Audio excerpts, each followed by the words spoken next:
you've ever seen. No. And then you heard what I said about it, and all of a sudden you were against it. Well, Donald, I know you live in your own reality, but that is not the fact.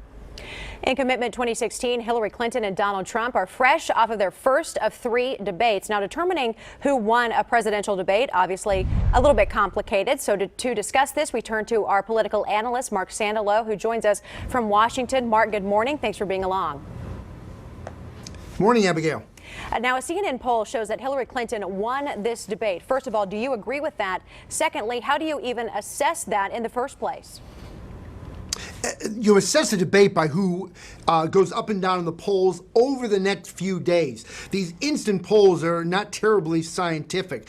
That said, I do think that Hillary Clinton clearly had a better performance. She was more detailed, more substantive. When he attacked her, she let it bounce off her. When she attacked him, he seemed to get quite upset. He interrupted. You know, he said at the end of the debate that his best quality by far is his temperament.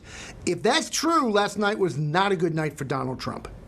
You know, each candidate appeared to have their own strategy, obviously going into the debate. If you could distill their message maybe into a single line, what would it be for Donald Trump and what would a single line be for Hillary Clinton?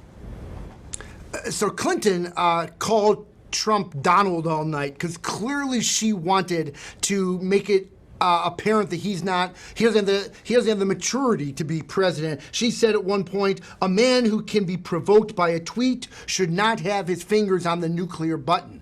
Now, Trump, for his part, looked at Clinton is sort of this status quo candidate who has had chances to fix things and hasn't. He said, you've been doing this for 30 years. Why are you just thinking about these solutions right now?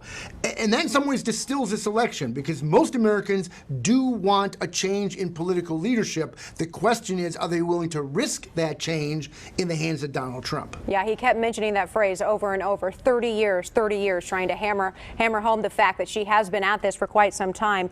As we know, tension has been growing across the country between police and minorities. You know, here in our own backyard in Tulsa, Oklahoma, a police officer shot and killed an unarmed African-American man. Did these candidates do enough to convince the public that they can bridge this divide between police and the communities? The candidates, they displayed and they presented very different tactics here. What were your thoughts on that?